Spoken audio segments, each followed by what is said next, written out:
बातमी आणि बरंच काहीची सुरुवात आपण एका महत्त्वाच्या बातमीनं करणार आहोत। मुख्यमंत्री एकनाथ शिंदे दिल्लीमध्ये दाखल झालेले आहेत। केंद्रीय गृहमंत्री अमित शहा यांची एकनाथ शिंदे भेट घेणार आहेत। शिंदे यांच्या सोबत उपमुख्यमंत्री देवेंद्र फडणवीस हे सुद्धा उपस्थित आहेत। अमित शहा यांची एकनाथ शिंदे आता भेट घेणार आहेत। मुख्यमंत्री एकनाथ शिंदे आणि उपमुख्यमंत्री देवेंद्र फडणवीस काही वेळापूर्वीच नवी दिल्लीमध्ये दाखल झाले। राजकीय घडामोडी ज्या राज्यात घडतायत सध्या त्या अनुषंगाने ही भेट अतिशय महत्त्वाची आहे। मंत्रिमंडळाचा विस्तार आता होऊ घातलेला आहे। नेमका हा विस्तार केव्हा होणार आहे, कोणकोणत्या आमदारांना मंत्रिपद दिली जातील, या अनुषंगाने एकनाथ शिंदे आणि अमित शहा यांच्या दरम्यान चर्चा होण्याची शक्यता आहे। मुख्यमंत्री झाल्यानंतर एकनाथ शिंदे यांचा हा पहिलाच दिल्ली दौरा आणि या दौऱ्यात ते अमित शहा आणि पंतप्रधान नरेंद्र मोदी यांची भेट घेणार असल्याचं समजतंय। अमित शहा यांची एकनाथ शिंदे भेट घेणार आहेत। पहले भी कोर्ट में गए हैं, लेकिन कोर्ट ने उनको स्टे नहीं दिया है। हम लोग तो जो नियम के अनुसार सब कार्रवाई की हुई है, इसलिए कोर्ट जो है सही फैसला देगा। कोर्ट के ऊपर, न्यायालय के ऊपर हमें भरोसा है। बनने के बाद आप प्रधानमंत्री जी से आज मिलने आए, क्या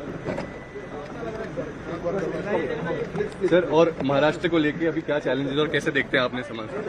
डिटेल में बताऊंगा आपको। अभी तो शुरुआत महाराष्ट्र के लिए बहुत काम करेंगे।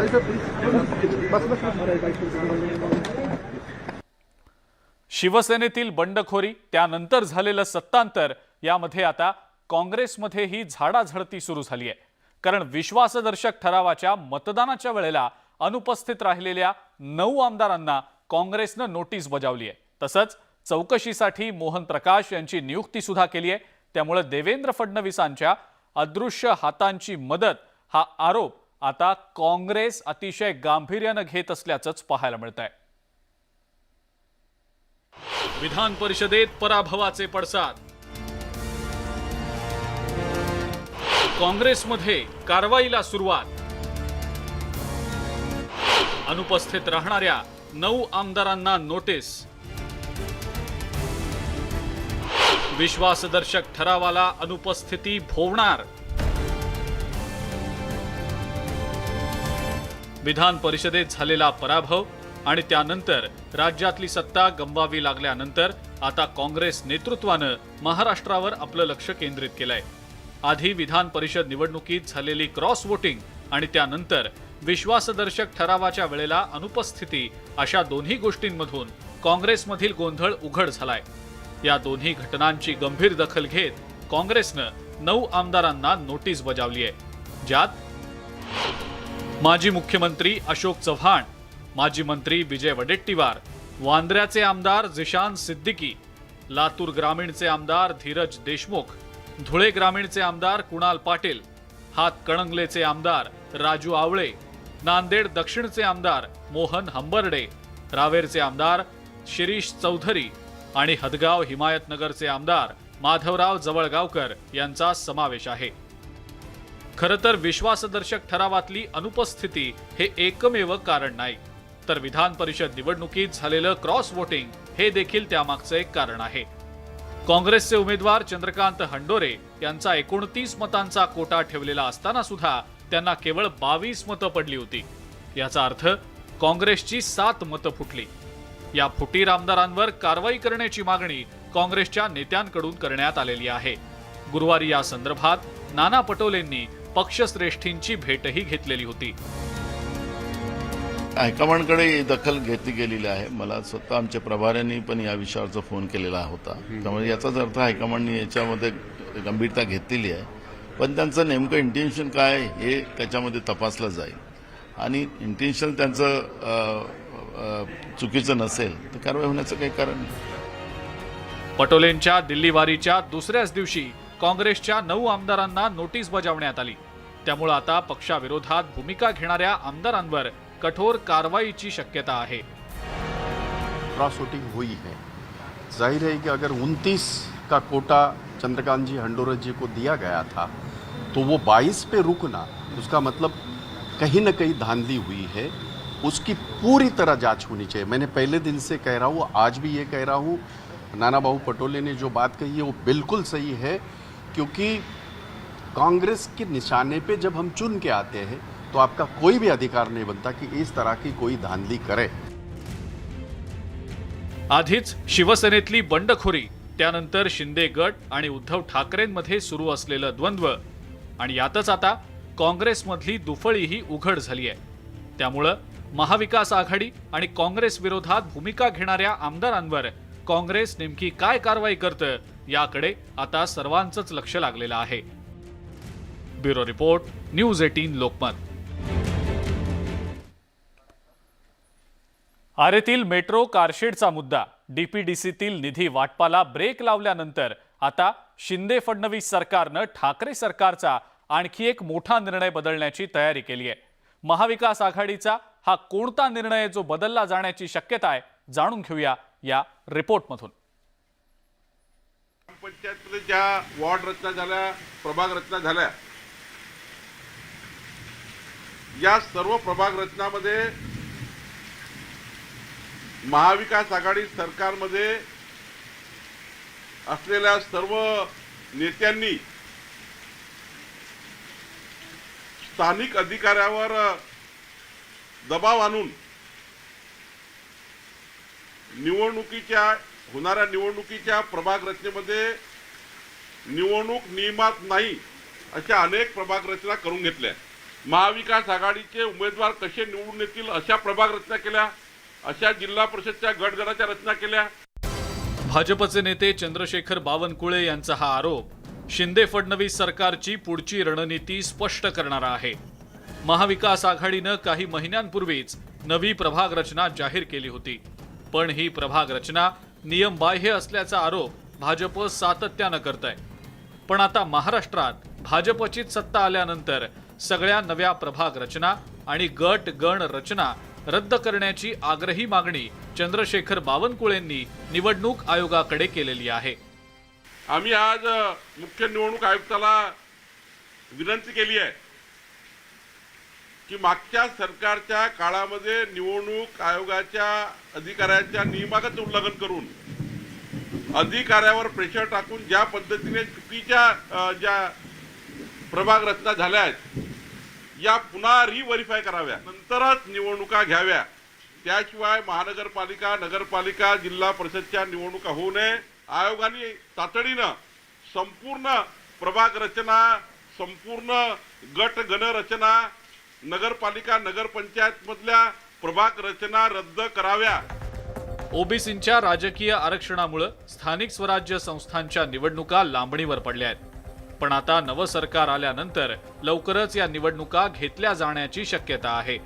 पण निवडणुका घेण्याआधीच प्रभाग रचनेत बदलाची भाजपनं मागणी केल्यानंतर काँग्रेसनं भाजपवर टीका केली आहे। देवेंद्र फडणवीसांसारख्यांकडनं हे अपेक्षित नव्हतं। आल्या आल्या अगदी अर्ध्या तासामध्ये शपथ घेतल्यावर आरेमध्ये त्यांनी मेट्रो कारशेडचं आम्ही करणार असं काहीतरी बालहट्टासारखं करतात आहे। आता म्हणतात आहेत की नाही हे दबावाखाली केलं। अरे निवडणूक आयोग, केंद्रीय निवडणूक आयोग तुमच्याकडे, राज्याचा निवडणूक आयोग केंद्रीय निवडणूक आयोगाच्या ह्याच्या खाली चालतो। त्यांनी मान्य केलेली प्रभाग रचना आपण कसं नाही म्हणू शकता। सरकार बदलल्यावर काही निर्णय सुद्धा बदलतात, पण लोकशाही बळकट करणाऱ्या निवडणूक प्रक्रियांमध्ये वारंवार बदल करणं खरंच योग्य आहे का? सत्तेत येणाऱ्या प्रत्येकानं याचा विचार करायला हवा। Bureau report, news 18 Lokmat. Bhajap शिवसेनेला महाराष्ट्रात आणखी एक दणका देण्याच्या तयारीत आहे। भाजपने माजी शिवसैनिक सुरेश प्रभू यांना उपराष्ट्रपती पदाच्या निवडणुकीसाठी रिंगणात उतरवलं जाण्याची शक्यता सध्या व्यक्त होतीये।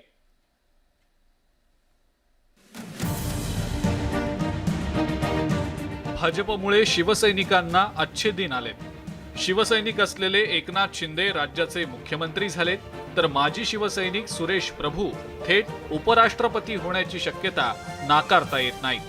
दिल्लीमध्ये सुरेश प्रभूंनी केंद्रीय गृहमंत्री अमित शहा यांची भेट घेत त्यांच्यासोबत चर्चा केली। या दोन्ही नेत्यांची भेट झाल्यानंतर आता उपराष्ट्रपती पदाच्या चर्चा सुरू झालेल्या आहेत। शिवसैनिकांना एकेकाळचे बरेच दिवस आले आहेत आमच्यामुळे। मुख्यमंत्री आणि उपमुख्यमंत्री, विधानसभेचे अध्यक्ष सुद्धा शिवसैनिक एकेकाळचे, मुख्यमंत्री एकेकाळचे शिवसैनिक सध्याचे, आता तुम्ही जे नाव घेताय ते एकेकाळचे शिवसैनिक। म्हणजे शिवसेनेबरोबर लढण्यासाठी त्यांना शिवसैनिकच हवेत, हल्ले करायला लावायचे आणि रक्तपात कोणाचा होणार आहे ते शिवसैनिकांचा। भारतीय जनता पक्षाचं साधारण हे धोरण दिसतंय दिल्लीच्या पाठिंब्यानं। काही दिवसांपूर्वीच प्रभू यांचा राज्यसभेचा कार्यकाळ संपलाय।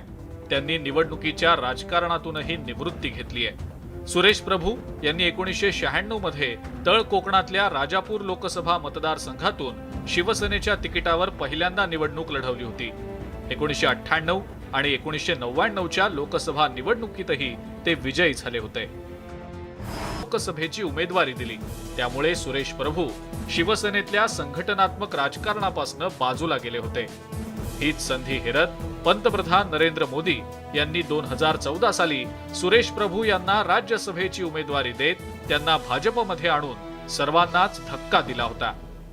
येत्या उपराष्ट्रपती पदाच्या निवडणुकीमध्ये माजी शिवसैनिक सुरेश प्रभू यांना उपराष्ट्रपती पदाची उमेदवारी देण्याची जोरदार चर्चा राजधानी दिल्लीत आहे। महत्त्वाचं म्हणजे पंतप्रधान नरेंद्र मोदी यांच्या नजीकचे सुरेश प्रभू यांना मानलं जातं। त्यामुळे या उपराष्ट्रपती पदाच्या निवडणुकीमध्ये भारतीय जनता पक्षाच्या वतीने सुरेश प्रभू यांना उमेदवारी मिळते का हे पाहणं अतिशय महत्त्वाचं ठरणार आहे। राज्यामध्ये शिवसैनिकाला मुख्यमंत्री करून आणि माजी शिवसैनिकाला उपराष्ट्रपती करण्याची राजकीय खेळी भाजपनं केली आहे। महाराष्ट्रातल्या जनतेसोबतच सर्वसामान्य शिवसैनिकांनाही यामुळे आनंद होणार आहे। त्यामुळे भाजपची ही चाल यशस्वी होण्याची शक्यता नाकारता येत नाही। Bureau report, news 18 Lokmat. CBSE बोर्डाचा 10वीचा निकाल अजूनही लागलेला नाही। परिणामी 11वीची प्रवेश प्रक्रिया पुन्हा रखडलेली आहे। सरकारनं तसे आदेशही काढले, मात्र ग्रामीण भागातील 11वीचे प्रवेश सुरू राहणार आहेत। पाहुयात प्रवेशाचा हा घोळ नेमका कशामुळे झालाय ते।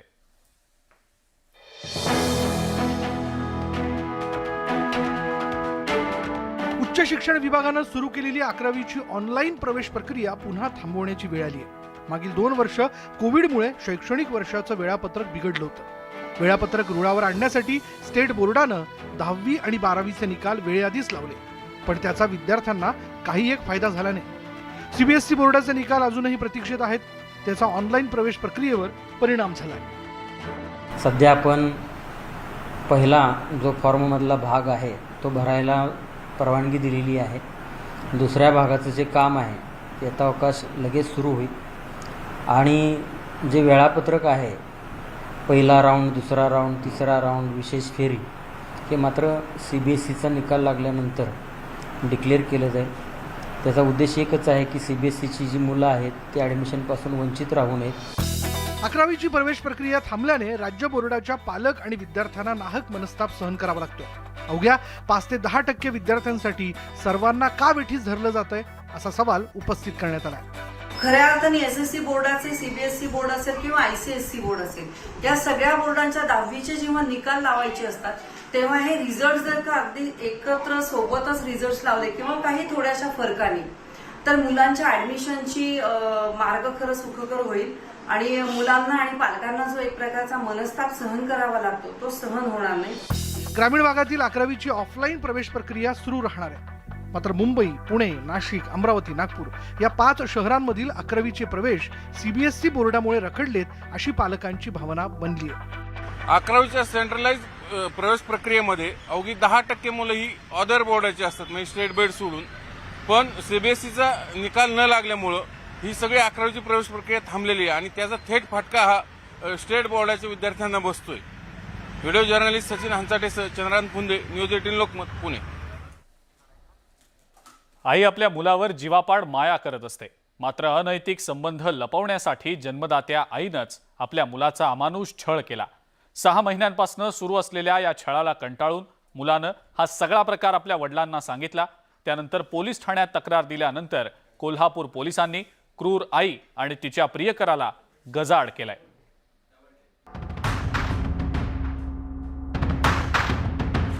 नराधम प्रियकर मनोज पवार याला पोलिसांनी अटक केली आहे. पीडित मुलाची आई आणि मनोजचे अनैतिक संबंध होते.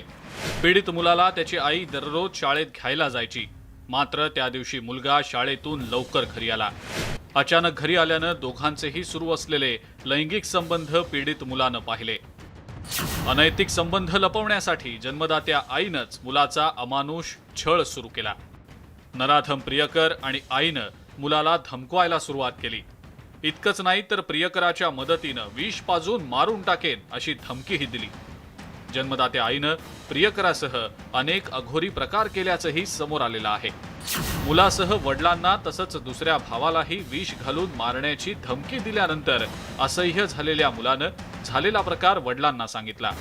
वडिलांनी त्यानंतर जुना राजवाडा पोलीस ठाण्यात तक्रार दाखल केल्यानंतर गुन्हा दाखल करून दोघांना अटक करण्यात आलेली आहे.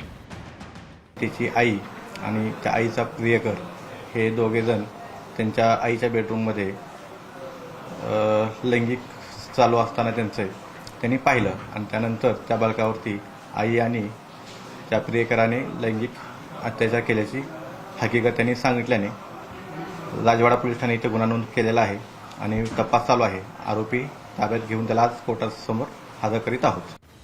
6 महिन्यांपासून पीडित मुलावर आई आणि तिच्या प्रियकराकडून अत्याचार सुरू होता. दोघांना अटक झाल्यानंतर हा अत्याचार आता थांबलाय. मात्र प्रियकराच्या नादी लागून पीडित मुलाच्या आईनं मातृत्वाला काळीमा फासलाय असंच दुर्दैवानं म्हणावं लागेल. ज्ञानेश्वर चाळोखे, न्यूज 18 लोकमत, कोल्हापूर. कोल्हापूरच्या मंगळवार पेठेत पाणी टंचाईची समस्या कायम आहे. तिथल्या पाणी टंचाईकडे लक्ष वेधण्यासाठी एका पठ्ठ्यानं चक्क पाण्याच्या टँकरवरून स्वतःच्या लग्नाची वरात काढली आहे. पाणी नाही घरच्या नळाला, टँकर आणलाय वरातीला. विशाल भावाची वरात, टँकर आणलाय दारात. घरात नाही पाण्याचा हंडा, टँकरचा मागितला हुंडा.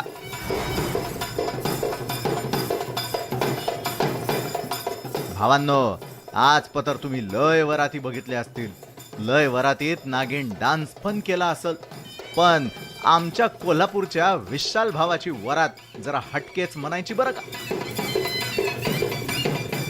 मंगळवारी पाण्याचा लय खडखडा.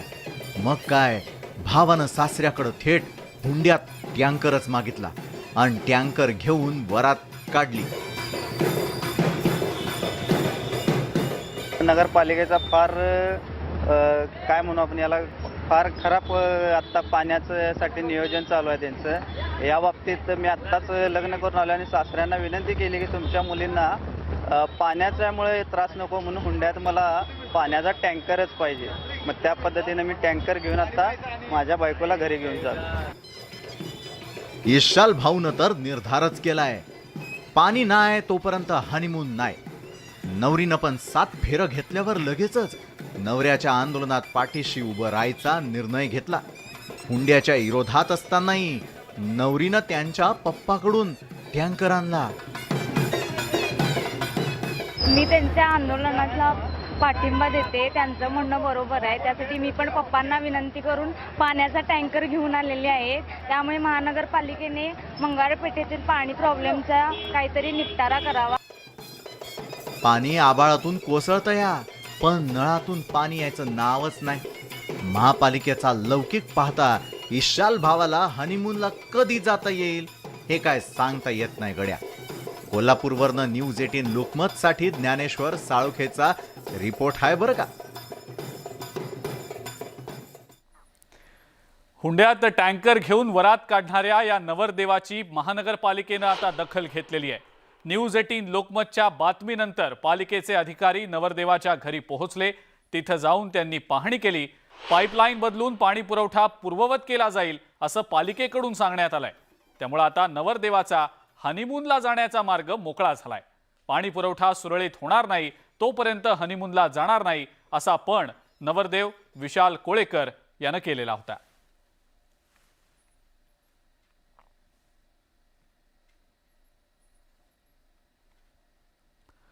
किल्ले रायगडाच्या पायथ्याशी असलेल्या हिरकणीवाडीत आनंदाचं वातावरण सध्या पसरलंय. धोकादायक ठरलेल्या हिरकणीवाडीच्या मदतीसाठी राज्य सरकारनं 21 कोटी रुपयांची मदत जाहीर केली आहे.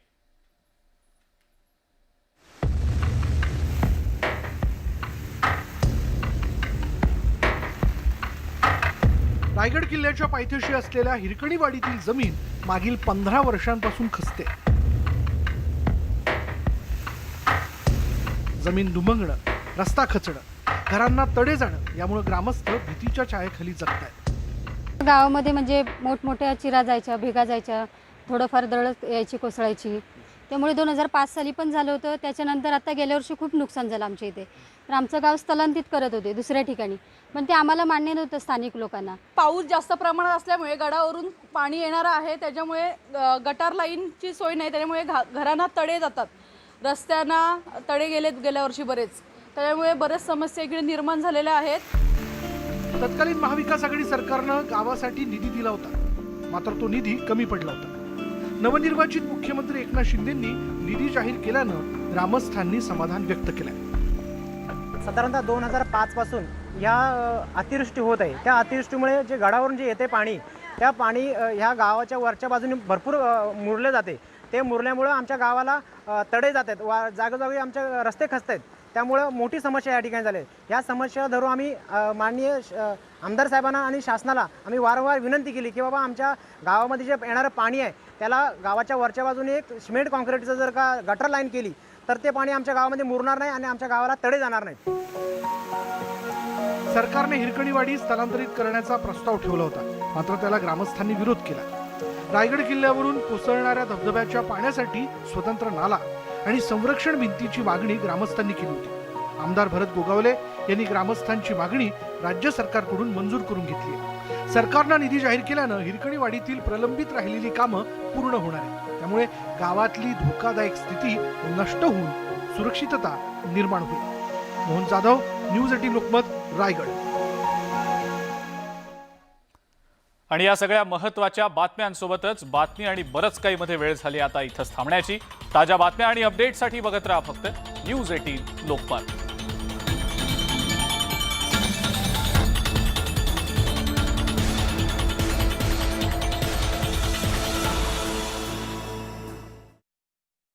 खराब आहे